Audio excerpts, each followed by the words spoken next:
Hey guys, today I'm back with part 2, and by far the most requested matchup from part 1 is True Draco.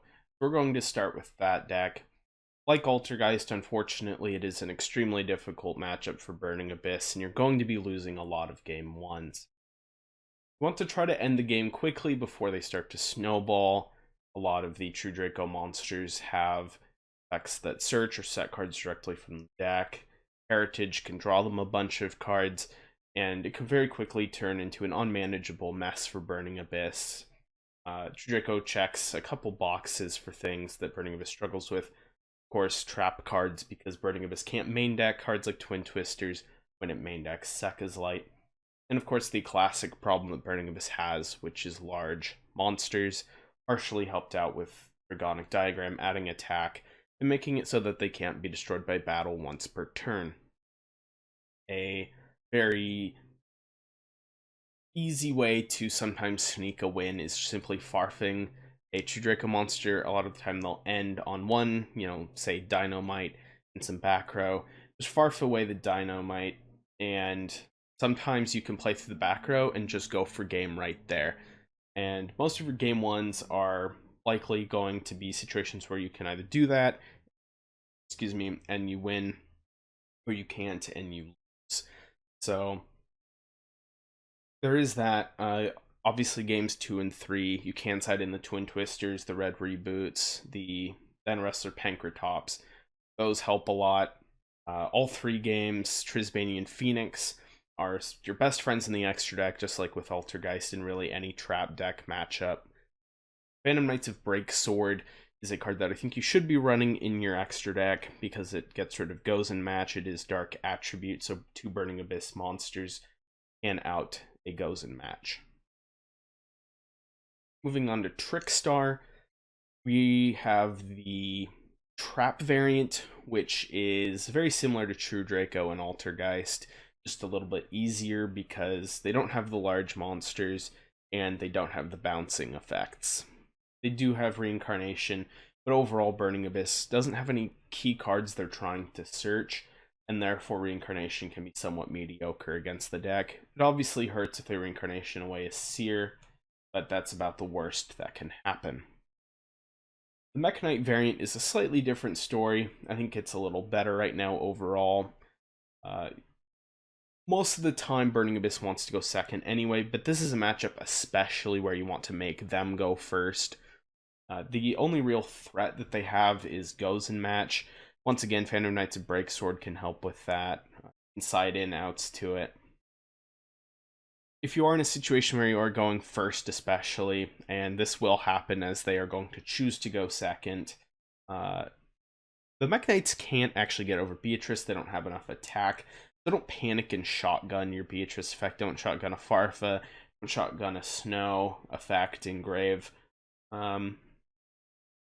Obviously, Nightmare Phoenix can be an issue, and that is their main out to Beatrice. So you do want to try to watch out for that, but a lot of the time you just can't really prevent it. But just don't panic when there are a bunch of Mekk-Knights on the board. Obviously, negating their effects with Ash Blossom or things like that can be fairly effective to prevent them from searching more Mekk-Knights. But overall, Beatrice is more effective if you hold on to her effect to get rid of something. If they make that unicorn, then maybe you do Farfa away the unicorn while it spins back your Beatrice so that they effectively lost out on 3 monsters that they linked into it, or something like that.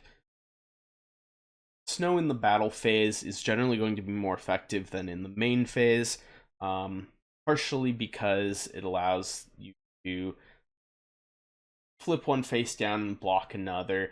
That's the best time to try to actually prevent the OTKs. There are some situations where you should Snow in the main phase, of course. It varies from duel to duel, so do that at your own discretion. But during the battle phase, Snow can prevent Mekk-Knight Trickstar from OTKing you, and that makes them very open to being OTK'd back. They tend not to make very resilient boards, so if they fail to OTK you, then you can OTK them back more often than not. Moving on to Cyber Dragons, this is another somewhat difficult matchup. You want to make them go first, just like with other OTK decks you're playing against. The only card you really want to watch out for in particular is Goes in Match. That can be quite tricky to deal with, but again, Phantom Knights of Breaksword can help with that. Kaijus can also potentially totally destroy whatever first turn setup they have. There's usually just one Cyber Dragon Infinity, and that's about it. So that's whether you're main decking or side decking Kaijus, they're very effective in this matchup if you make them go first. Something to keep in mind, whether you're going first or second, is that if you leave Beatrice in the extra monster zone, she can get fused away in Mega Fleet. So I would recommend that you really just keep her out of the extra monster zone altogether. If she has to go in there, I wouldn't make her in the first place. 2-card Beatrice combo, putting a Nightmare Mermaid or a Underclock Taker in the extra monster zone, and keeping her in the main monster zone is kind of the optimal setup. And yeah, you're gonna get burned every time she's in the extra monster zone unless you're OTKing that turn. A general tip against Cyber Dragons, but one that's really important when it comes to Snow, is that you can fusion summon with face down monsters. So if you're using Snow outside of the battle phase, it's oftentimes not going to be that effective because they can just fusion summon with whatever you flipped face down. So it is better to wait until the battle phase and flip it face down. Flip one of their larger monsters face down so that it can't attack for damage. Another really good thing to do is that if they make Cyber Dragon Nova, that is when you should Farfa it. If you wait for them to drop Cyber Dragon Infinity, it's already too late, and you may not be able to send a Farfa off of the Beatrice. They'll just negate the Beatrice effect. So as soon as you see Cyber Dragon Nova, that's when you want to Farfa it. Also, OTKing them, especially with help of main deck boss monsters, is really easy. Like Trickstar, you prevent them from OTKing you, and they can be pretty easy to OTK, especially with cards like Orbital Hydrolander, Dark Arm Dragon, ELS if you're still playing it, those kinds of cards. And finally, we're going to talk about the mirror match. Burning Abyss versus Burning Abyss. Of course, Ghost Reaper and Winter Cherries is insanely good in this matchup. Reapering away a Dante can be pretty game-winning most of the time. Majesties and Vanity's Fiend are also great side deck cards that are good going first. Burning Abyss has trouble dealing with both of them. The one issue with Majesty's Fiend is that it is vulnerable to Kaijus. That is its one main weakness. But Vanity's Fiend, in general, I mean, that's just a very, very difficult card for Burning Abyss to deal with. And very often, they just can't. A major point of contention in the matchup, and this can be pretty deciding, is who can establish a Beatrice. She's obviously an extremely strong card in many matchups, but especially in the Burning Abyss matchup. Farfing away a Dante so that they can't make the Beatrice, or if they make the Beatrice, having Nightmare Unicorn or BLS banish to get rid of it are very impactful. You really don't want to destroy Beatrice in this matchup because Pilgrim, short of having a Orbital Hydrolander or something to attack over it, is extremely difficult to deal with. It can't be targeted, so you can't Farfa it or anything. So who can make the Beatrice is super important. Things like Farfa and Snow are very difficult to deal with, and you really, really don't want to have to face Pilgrim as a Burning Abyss player. Kaijus are also really strong in this matchup. If your opponent does make a Beatrice, a Kaiju can quickly deal with it, just tribute over it. Negates the whole problem. In general, some good things for just kind of tempo and card advantage. You want to prevent them from making a 2-card Beatrice. You want to prevent them from resolving Tour Guide effect.